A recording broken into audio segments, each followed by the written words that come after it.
Assalamualaikum warahmatullahi wabarakatuh.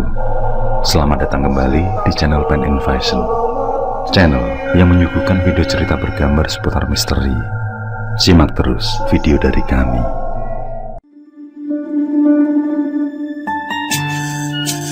Langit yang terlihat di sela-sela rimbunnya dedaunan mulai nampak gelap, meskipun sebenarnya hari belum sore benar.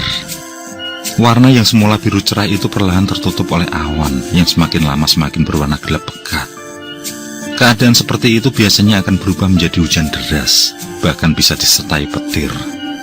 Sementara itu, di kanan kiri jalan setapak yang entah seperti tidak berujung itu, ditumbuhi pepohonan kekar menjulang tinggi. Daunnya yang sangat lebat semakin menambah kesan yang tidak ramah bagi siapapun yang melintas. Apalagi mendung yang menggelayut itu juga disertai tiupan angin yang mulai kencang deru-menderu. Gesekan dedaunan itu terdengar bagikan lantunan riuh rendah yang bergemerisik, membuat miris siapapun yang melintas. Jalan setapak dengan lebar tidak lebih dari 3 meter itu sangat sepi. Bahkan seekor kadal pun seperti enggan untuk melintas. Jangankan rumah penduduk, sekedar gubuk di pinggir jalan pun tidak ada. Sejauh mata memandang, hanya terlihat pepohonan besar tumbuh di sana, menyebabkan jalan setapak itu hanya bagikan sebuah galengan kecil di antara sawah yang sangat luas. Namun jalan setapak itu ternyata memiliki cabang di mana-mana, yang mana membuat siapapun yang melewati pasti akan dibuat kebingungan untuk menentukan arah. Apalagi tidak ada papan petunjuk di sana. Benar saja, sebuah mobil tampak melintas pelan, mungkin menikmati pemandangan di kanan kiri, atau mungkin bisa jadi memang sedang mencari jalan. Kendaraan itu sepertinya hanya berputar-putar saja. Pada akhirnya, mereka pun kembali lagi ke titik semula. Berarti mereka tengah tersesat. Kendaraan itu pada akhirnya menepi. Para penumpangnya pun turun. Penumpang berjumlah 4 orang dengan 2 laki-laki dan 2 perempuan. Keempat orang itu hanya bisa menoleh ke kanan kiri, dan sejauh mata memandang, yang terlihat hanyalah pepohonan besar. Terlihat jelas mereka tengah kebingungan. Ada yang garuk-garuk kepala, ada yang menyalakan rokok, ada yang duduk di kap mobil. Tapi jelas, mereka bukan sedang menikmati pemandangan. Mereka pasti sedang tersesat. Kok, aku rasa ada yang aneh dengan tempat ini. Kamu sadar nggak kalau dari tadi kita hanya berputar-putar saja? Kedua laki-laki itu masih mengerutkan dahi dan berputar-putar di sekeliling mobil. Mereka berharap melihat jalan keluar yang membawa mereka ke arah yang benar. Namun yang mereka lihat memang hanyalah pepohonan dan semak belukar saja. Mereka tidak menemukan jalan lain selain jalan yang berkali-kali mereka lewati tadi. Yang, bagaimana ini? Masa ya tidak ada jalan sih? Coba dong ingat-ingat lagi. Siapa tahu tadi kita terlewat. Yang dipanggil dengan sebutan Yang hanya menoleh sebentar. Ia mengamati ponsel di tangannya, tapi tidak ada sinyal. Kok, mungkin Mila benar. Bisa jadi kita melewatkan sebuah jalan. Bagaimana kalau kita telusuri sekali lagi? Laki-laki itu pun mengangguk kecil, mematikan rokoknya, lalu segera meminta yang lain untuk naik. Mesin mobil itu pun kembali menyala, lalu dengan pelan menyusuri jalanan kecil di hutan itu. Sekitar 100-an meter mereka menyusuri jalan. Agak jauh di depan mereka, terlihat beberapa orang tengah berjalan berombongan.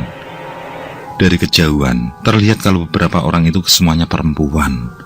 Terlihat dari lekuk tubuh dan rambut mereka yang terurai panjang. Mas Riko, cepatlah sedikit. Kita tanya sama mereka. Perempuan yang berada di sebelah pengemudi itu terlihat tidak sabar. Yang dipanggil Riko pun mempercepat laju mobilnya. Riko pun memberhentikan mobilnya beberapa meter di depan rombongan itu. Baik ia maupun Handi kemudian turun. Mereka bermaksud menanyakan arah jalan. Rupanya mereka bertujuh. Perempuan-perempuan dengan pakaian khas pedesaan, namun kesemuanya memiliki paras yang benar-benar cantik. Meski kesemuanya berkulit pucat, namun mereka sangatlah cantik. Mungkin karena paras itulah, dalam beberapa saat mereka justru hanya tertegun. Beberapa detik pun berlalu. hingga Handi yang membuka suara. Meski dengan agak tergagap, ia pun menanyakan arah jalan keluar dari hutan itu. Perempuan-perempuan cantik itu tidak segera menjawab. Mereka justru saling pandang dan tertawa-tawa cekikikan. Hal itu seperti menyadarkan Riko. Tawa itu seperti tawa... Sudahlah, bisik Riko dalam hati. Salah seorang dari perempuan itu kemudian menjawab, "Mari ikut saya." Riko sekawan pun kembali naik ke mobil. Pada saat itulah kembali Riko seperti berada dalam situasi antara nyata dan tidak. Ia merasa kalau ketujuh perempuan itu bukan lagi sedang berjalan, namun mereka seperti sedang terbang. Namun apa yang Riko lihat sangat jauh berbeda dengan apa yang istrinya, Devi, dan Mila pasangan tunangannya Handi lihat.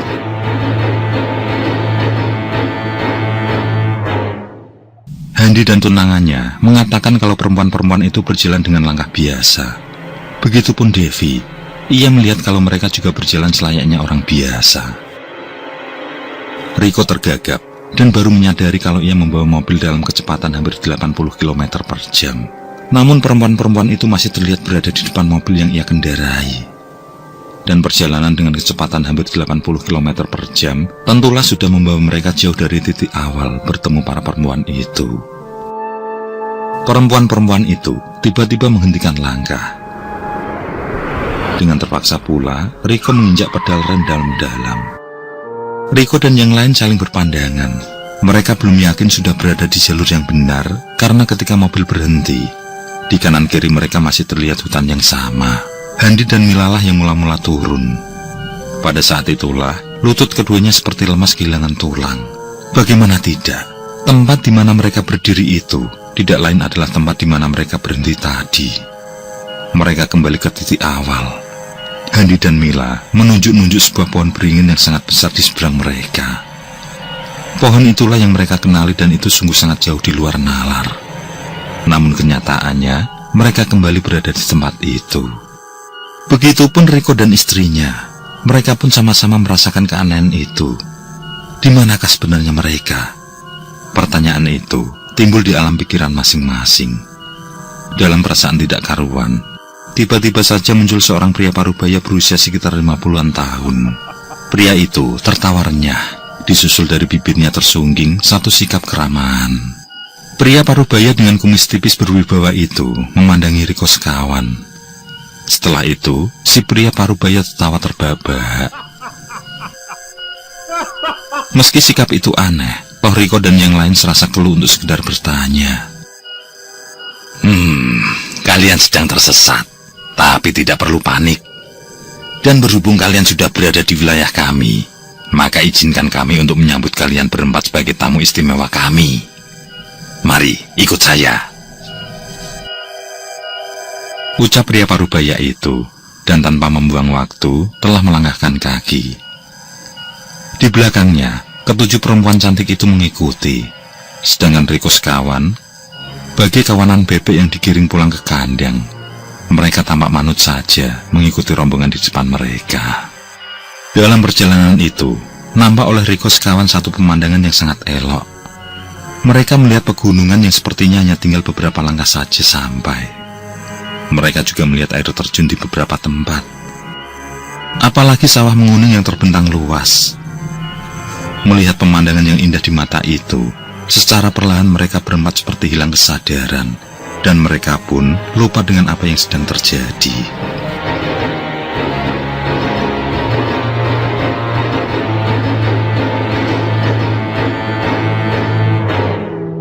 Tidak seberapa lama, dari rumah-rumah yang terbuat dari bambu di sepanjang jalan itu, muncullah para penghuninya. Hampir dari para penghuni rumah yang keluar menyambut mereka itu berjenis kelamin perempuan. Di ujung jalan itu, terdapatlah sebuah rumah panggung yang cukup besar. Pria parubaya itu mempersilahkan Riko sekawan untuk naik. Riko sekawan pun menurut. Di panggung itu, Riko sekawan dipersilahkan duduk. Sementara si pria parubaya menjentikkan jari tengah dengan ibu jarinya. Tidak lama setelah itu, dari sebuah bilik bermunculan perempuan cantik. Para perempuan itu membawa makanan dan minuman. Riko sekawan disambut dengan suguhan makanan yang istimewa. Perut mereka dibuat kenyang. Makanan yang tuan rumah hidangkan sungguh terasa nikmat sekali. Bahkan selama hidup, Riko sekawan merasa belum pernah menikmati hidangan selezat itu. Sebaiknya kalian tinggal di sini untuk beberapa hari. Akan ada upacara penting esok hari. Dalam upacara itu, kalian harus hadir. Perkataan pria parubaya yang belum juga memperkenalkan diri itu bagi sebuah perintah yang harus dipatuhi. Maka terlihatlah Riko sekawan hanya menganggukkan kepala saja. Setelah itu, barulah pria parubaya itu memperkenalkan diri. Namanya Warsito. Ia juga menjelaskan bahwa di desa itu ia bertindak sebagai kepala desa. Pak Warsito menjelaskan bahwa desa yang mereka tinggali itu bernama Desa Pitongboloh. Karena jumlah penduduknya yang selalu pas 70, tidak boleh lebih dan tidak boleh kurang. Namun akhir-akhir ini jumlah penduduk justru semakin berkurang. Riko sekawan hanya mendengarkan penuturan Pak Warsito. Tidak terbesit sedikit pun untuk bertanya mengapa jumlah penduduknya harus 70. Pak Warsito termenung sejenak, lalu lanjutnya, beberapa perempuan telah diculik oleh desa sebelah. Diculik? Diculik buat apa? Tiba-tiba Mila bertanya. Pak Warsito memandangi Mila dengan tatapan tajam. Lalu ia menjawab bahwa warga desa sebelah menyembelih perempuan-perempuan di sini untuk dijadikan makanan bagi mereka. Mendengar itu, tidak ada rasa keterkejutan ataupun suatu rasa ngeri pada Riko sekawan. Mereka hanya manggut-manggut seperti tidak merasa bahwa ada hal aneh yang seharusnya mereka sadari. Bahkan Mila sendiri seperti tidak mengerti apa yang dikatakan Pak Warsito. Mari diminum. Pak Warsito mempersilahkan Riko sekawan untuk menuang minuman dari sebuah cawan besar. Riko sekawan tampak sangat menikmati minuman itu. Minuman dengan warna merah kental kehitaman.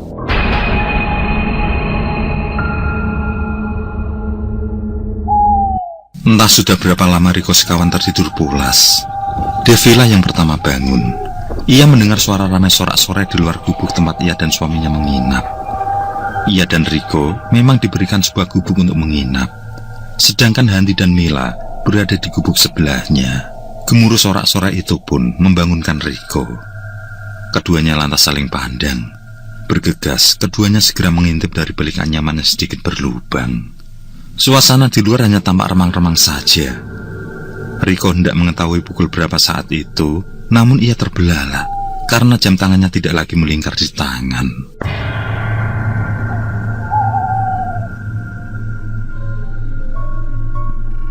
Dari lubang itu, mereka bisa melihat para penduduk desa sedang mengarak seorang perempuan. Di belakang mereka, ramai para penduduk membawa bahan-bahan makanan. Ada yang menyuguhi sayuran, ada yang membawa ketela pohon, ada yang membawa ikan segar. Mereka beramai-ramai membawa apa saja, termasuk kuali dan berbagai perabotan dari tanah liat. Tapi pandangan Riko dan Devi lebih terfokus pada dua orang laki-laki yang sedang menggotong seorang perempuan dalam keadaan terikat. Perempuan itu dibawa seperti orang yang sedang membawa hewan buruan. Perempuan yang tampak masih muda dan cantik itu terus meronta-ronta. Ia menjerit sekeras-kerasnya. Sepertinya perempuan itu tahu akan bahaya yang sebentar lagi menimpanya.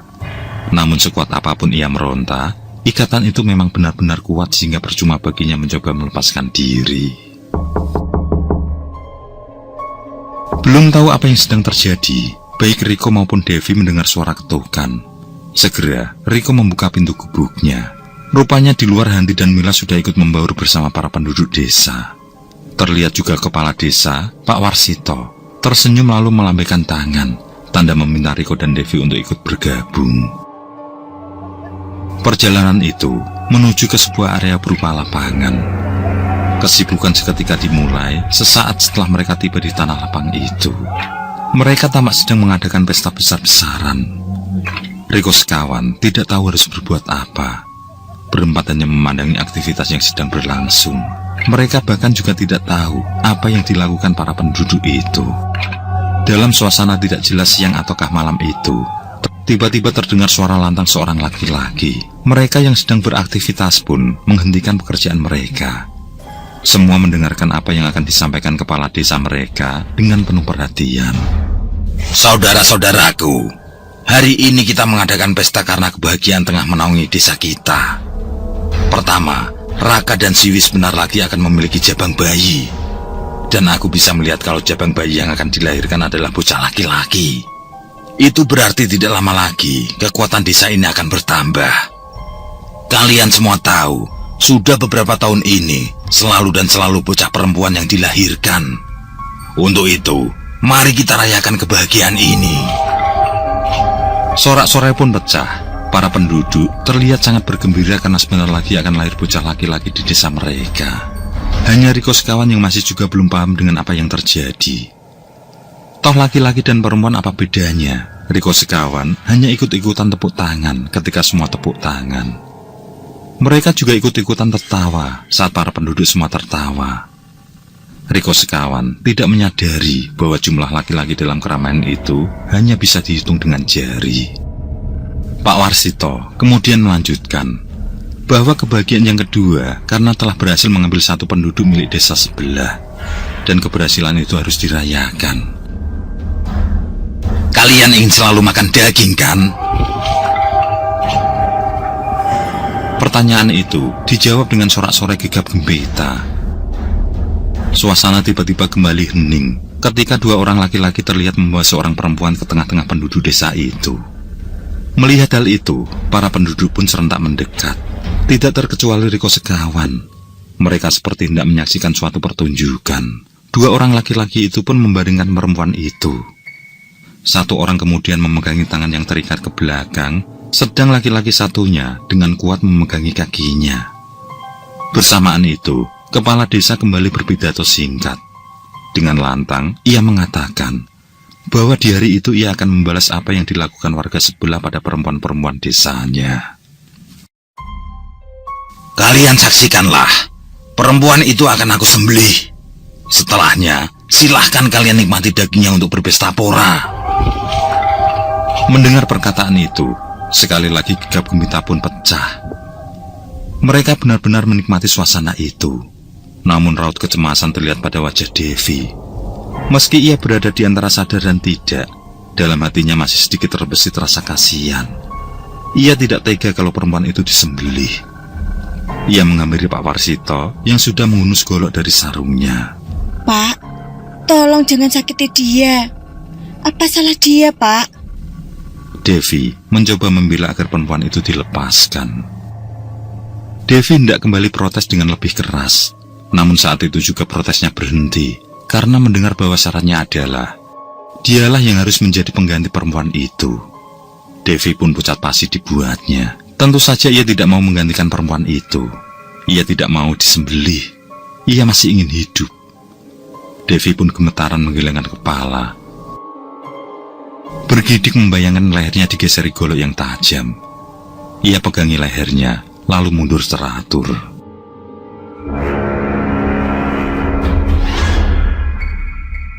Pak Warsito dengan tenang mendekati perempuan yang terikat kuat itu. Sejenak, ia bele-bele rambut si perempuan yang panjang. Ia juga menyibak beberapa helai rambut yang melintang di leher si perempuan.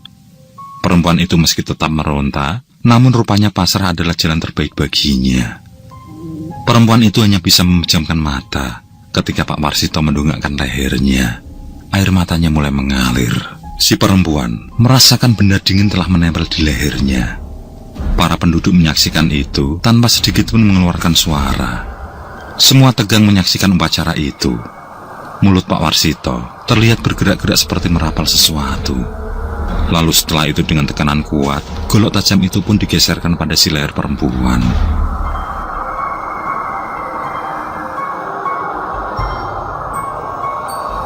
Darah kental seketika menyembur keluar. Perempuan itu mengeluh pelan, mengejat-ejat seperti kambing kurban. Golok di tangan Pak Warsito terus bergerak teratur naik turun, dan semakin menganga lebarlah leher perempuan itu. Hingga ketika aliran darah itu mulai habis, perempuan itu kembali mengejat sebentar, menggelepar, lalu diam selamanya. Kedua orang yang memegangi tangan dan kaki si perempuan kemudian bersamaan mengangkat dan melempar tubuh yang terkulai itu ke tengah penduduk. Para penduduk menyambut dengan gembira.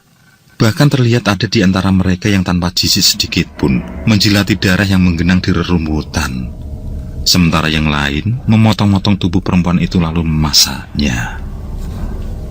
Riko sekawan menyaksikan peristiwa mengerikan itu dengan perasaan datar saja, seakan hanya baru melihat seekor ayam yang disembelih. Devi yang semula sempat menentang, bahkan terlihat menimang kepala si perempuan. Darah masih sedikit mengalir dari lehernya yang telah putus.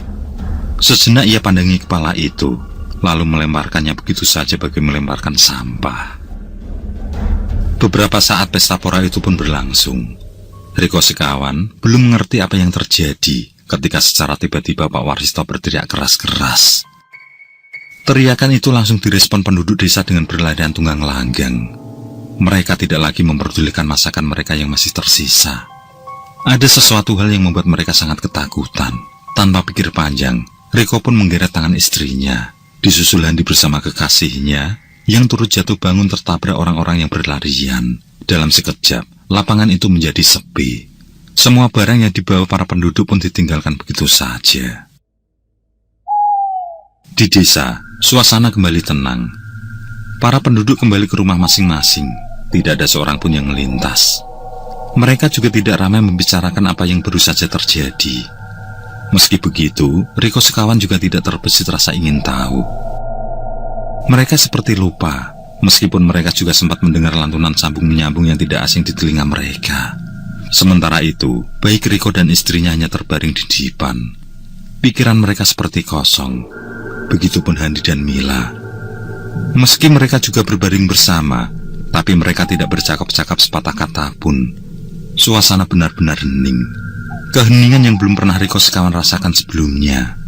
Mereka seakan lupa siapa mereka, keluarga mereka, kehidupan mereka. Mereka juga tidak ingat lagi perihal sebelumnya yang tersesat di sebuah hutan. Mereka tidak pernah tahu sudah berapa lama mereka tinggal di desa itu. Riko sekawan hanya menurut ketika seorang memberitahu kalau kepala desa memanggil mereka. Mereka pun berjalan bersama menuju balai besar atau sebuah pendopo desa. Di sana, para penduduk sudah ramai berkumpul. Riko sekawan sudah menempatkan diri ketika Pak Warsito sebagai kepala desa sudah memulai berbicara. Para penduduk desa tidak ada satupun yang membuka mulut. Semua diam, mendengarkan dengan khidmat apa yang disampaikan kepala desa. Saudara-saudaraku sekalian yang sangat saya cintai, hari ini merupakan hari bahagia buat kita semua. Karena apa? Jumlah penduduk kita yang semulanya berjumlah 66, kini genap menjadi 70. Karena kita kedatangan 4 orang. Dan kebahagiaan itu semakin bertambah, karena hari ini Siwi telah melahirkan 2 bocah bayi sekaligus. Pak Warsito menyampaikan berita itu dengan wajah yang berseri-seri. Jelas sekali kebahagiaan terpahat dari bibir yang menyungking senyum itu. Pak Warsito kembali melanjutkan bahwa di balik berita baik itu juga terselip berita buruk bagi mereka. Sebagaimana tradisi, jumlah penduduknya harus genap 70, tidak boleh kurang, tidak boleh lebih. Kalau sampai melanggar, maka desa mereka akan hancur. Akan datang bencana besar yang melanda desa. Untuk itu, sebagaimana tradisi yang telah turun-temurun, karena jumlah penduduk kelebihan 2 orang, maka agar kembali genap, haruslah mengundi siapa yang harus disembelih, agar jumlah warga tetap genap. Mendengar itu, tiba-tiba saja para penduduk itu bertangisan. Mereka seakan berada dalam sebuah pilihan yang sangat tidak menyenangkan. Mereka tidak ingin menjadi orang yang terpilih untuk dilenyapkan. Lain hal dengan Pak Warsito yang tampak tersenyum ketika melihat para warganya bersedih. Seakan kesedihan warganya adalah kebahagiaan baginya. Tapi dugaan itu ternyata salah. Pak Warsito bertepuk tangan beberapa kali sebagai tanda agar para penduduk kembali mendengarkan apa yang akan ia sampaikan. Untuk kali ini memberitahu bahwa semua warga tidak perlu bersedih. Semua penduduk asli Pitung Puluh ia pastikan aman. Tidak ada satupun dari warga yang akan dikorbankan. Itu karena ada pendatang yang saat ini berada di antara mereka. Bersamaan dari akhir kata Pak Warsito, semua pandang mata yang berada di dalam pendopo itu pun tertuju pada Riko sekawan. Dan ketika Pak Warsito menjelaskan bahwa laki-laki di desa itu sangatlah dibutuhkan, maka pilihan itu secara otomatis jatuh pada Devi dan Mila. Pak Warsito telah memutuskan bahwa besok Devi dan Mila akan dibawa ke lapangan untuk disembelih sebagai orang terpilih untuk dikorbankan. Para penduduk desa pun kembali bersorak-sorai. Mereka bahagia telah terlepas dari maut. Besok mereka akan mengarak Devi dan Mila ke lapangan. Dan itu berarti besok mereka akan kembali berpesta pora. Daging. Besok mereka akan makan daging yang sangat lezat. Bersamaan itu, pertemuan pun bubar. Beberapa orang laki-laki langsung menyeret Devi dan Mila. Beberapa detik pertama Devi dan Mila seperti pasrah saja mengetahui besok akan disembelih. Tapi ketika Devi dan Mila teringat akan lantunan sambung menyambung di lapangan, kesadaran itu seperti mulai kembali. Baik Devi dan Mila mulai minta tolong pada Riko dan Handi yang masih terlihat linglung. Riko dan Handi hanya diam saja melihat Devi dan Mila yang hendak dibawa oleh beberapa laki-laki itu mungkin akan dikurung agar tidak melarikan diri. Tapi ketika mereka melewati Riko dan Handi, dalam satu kesempatan itu, tangan Devi sempat menampar pipi suaminya. Tidak keras memang, namun cukup membuat kesadaran Riko mulai pulih. Saat itu juga, ia berusaha menyadarkan Handi. Riko pun melakukan hal yang sama. Ia menampar pipi Handi. Satu tamparan keras, dan Handi pun menggeleng-gelengkan kepala. Handi hanya menurut ketika Riko menyeret tangannya dan mengatakan kalau Devi dan Mila diculik. Upaya Riko dan Handi tentu saja tidak semudah membalikkan telapak tangan. Warga desa yang hampir semuanya perempuan itu menghadang langkah Riko dan Handi. Mereka mengepung dari segala arah. Wajah-wajah mereka yang semula terlihat cantik, kini terlihat bagaimana mengerikannya mereka. Baik Riko dan Handi melihat wajah-wajah itu bagi serigala dengan taring tajam menyeringai.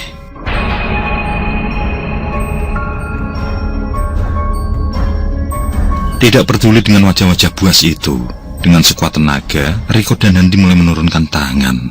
Satu persatu perempuan yang menghadang itu mereka pukul, mereka banting, mereka tendang, mereka jambak, dan apapun sebisa mereka berdua, yang penting mereka bisa menemukan Devi dan Mila. Perempuan yang semula tampak lemah dan sangat mudah dikalahkan itu, rupanya juga bisa bertindak lebih. Mereka membalas pukul dan tendang seperti yang Riko Handi lakukan pada mereka. Belasan perempuan, mungkin puluhan, tak urung Riko dan Handi tampak kewalan juga. Pertarungan hidup dan mati itu terhenti ketika dari belakang, tanpa Riko dan Handi sadari, beberapa perempuan memukul tengkuk mereka dengan sebuah kayu. Riko dan Handi pun jatuh terkulai.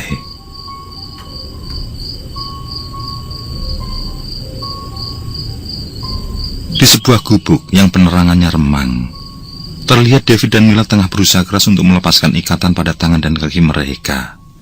Mereka memang belum sadar betul pada situasi yang tengah mereka alami. Namun satu hal yang pasti, mereka semakin sadar akan bahaya yang mengancam nyawa mereka. Mereka tidak saling melihat karena mata masing-masing ditutup oleh secarik kain.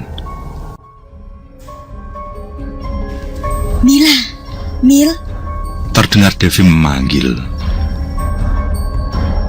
aku di sini, Mil. Kamu dengar aku kan? Kita saling bantu, Mil. Kita saling bantu. Lepaskan ikatan ini.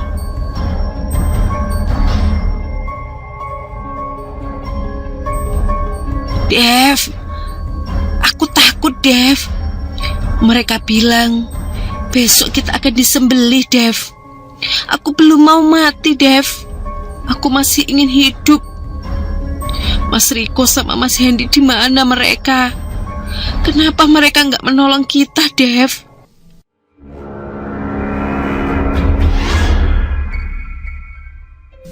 Ucap Mila gemetaran. Meski dalam keadaan sama-sama ketakutan, namun Devi terlihat lebih tenang. Ia merasa tidak mungkin melepas tali ikatan itu sendiri. Ia harus bekerja sama dengan Mila. Maka dengan hati-hati, Devi lah yang mendekati Mila. Dengan merangkak pelan, Devi pun berhasil mendekati Mila.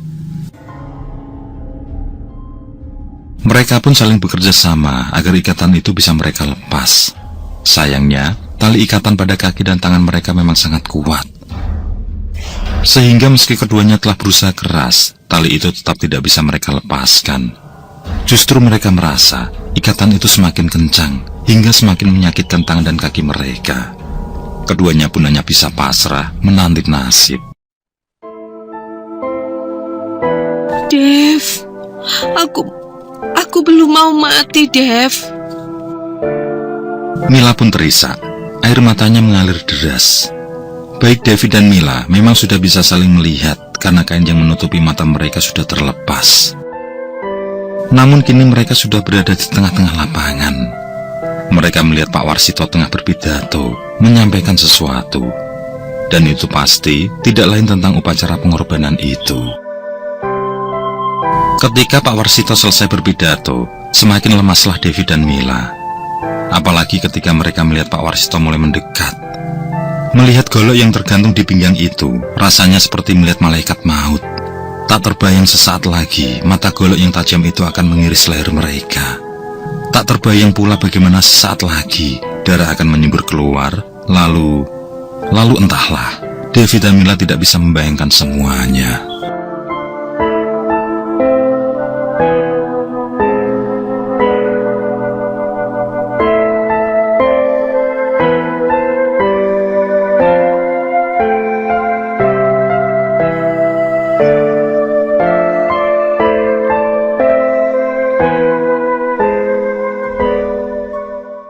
Siapa dari kalian yang bersiap duluan?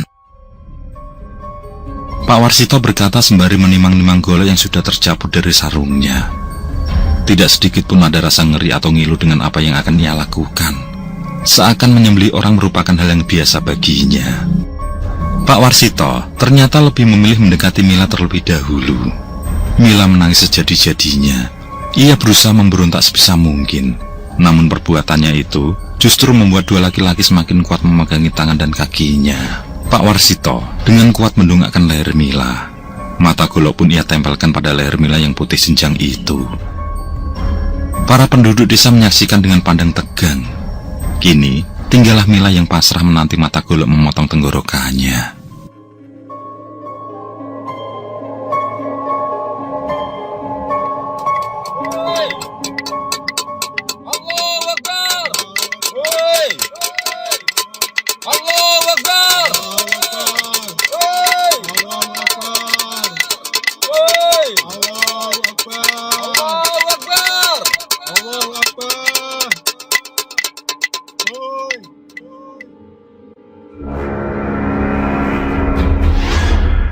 Mata golok tajam berkilat itu belum sempat mengiris leher Mila ketika secara tiba-tiba Pak Warsito tampak menghentikan aksinya. Tangannya gemetaran. Golok yang ia pegang pun terlepas. Padahal hanya dalam satu hentakan saja, leher Mila sudah pasti akan menganga tergorok. Tapi takdir berkata lain. Pak Warsito dan warganya secara tiba-tiba berlarian seperti yang mereka lakukan beberapa waktu lalu. Ada sesuatu yang membuat mereka ketakutan.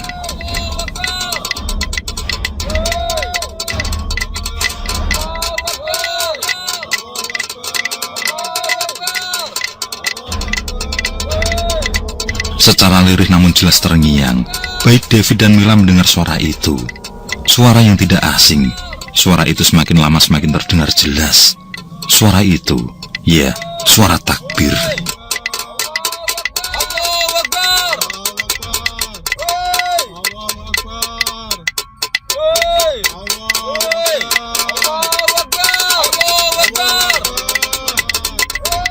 Takbir yang disertai tetabuhan bertalu-talu. Ya, suara takbir. Devi dan Mila kini benar-benar yakin kalau suara itu adalah suara takbir.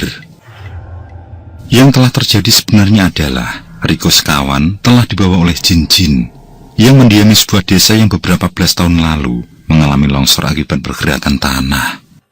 Pada saat itu, petugas yang mengevakuasi menemukan 70 jenazah terkubur di dalam longsoran itu. Dan jenazah yang mereka temukan memang hampir 95% berjenis kelamin perempuan. Mungkin pada saat kejadian, banyak para lelaki sedang pergi mencari nafkah. Mobil yang Rio Sekawan kendarai ditemukan oleh seorang pencari burung di pinggir desa mati itu, sedangkan Rio Sekawan ditemukan dalam keadaan selamat. Pencari burung itu mengatakan hampir tiap hari ia melewati daerah itu. Namun baru hari itu ia melihat mobil terparkir dan tidak menemukan penumpangnya. Karena curiga, ia pun melapor pada aparat desa setempat. Sesepuh desa itu meyakini bahwa ada sesuatu yang tidak beres yang telah terjadi. Mereka bertakbir keliling sambil menyusuri seisi hutan dan jurang. Siapa tahu mereka menemukan penumpang mobil dalam keadaan selamat. Rio sekawan pada akhirnya berhasil ditemukan. Alhamdulillah masih hidup, meski kondisi mereka sangat memprihatinkan karena kurus kering. Setelah agak linglung beberapa hari dan melalui proses ruqyah, pada akhirnya Riko sekawan bisa kembali sadar dan menceritakan kejadian yang menimpa mereka. Salah seorang warga menemukan jam tangan yang tercecer di sekitaran penemuan Riko sekawan. Pada jam tangan itu tertera tanggal 2 Mei. Warga pun mencocokkan dengan tanggal hari itu. Mereka tercengang karena pada hari itu adalah tanggal 2 Juni. Itu berarti sudah sebulan mereka hilang atau tersesat di sana. Entah apa jadinya jika waktu itu Devi dan Mila jadi disembelih oleh Pak Warsito. Bagaimana pula nasib Riko dan Handi yang meskipun tidak turut dibunuh? Mungkin warga desa akan menemukan mereka hanya tinggal kerangka saja. Atau mungkin mereka menemukan Riko dan Handi dengan kejiwaan yang sudah terganggu. Terkadang peristiwa tersesat di alam jin memang seperti tidak masuk di akal. Namun yang pasti, jin itu memang ada.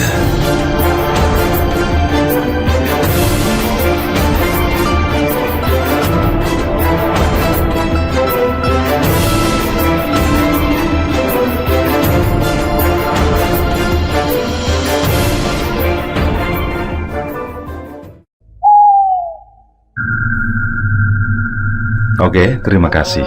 Semoga kawan-kawan terhibur dan untuk ke depan, semoga channel ini bisa lebih baik lagi. Akhirul kalam, wassalamualaikum warahmatullahi wabarakatuh. Sesandingan hormat kali ini, lakukan di kasane,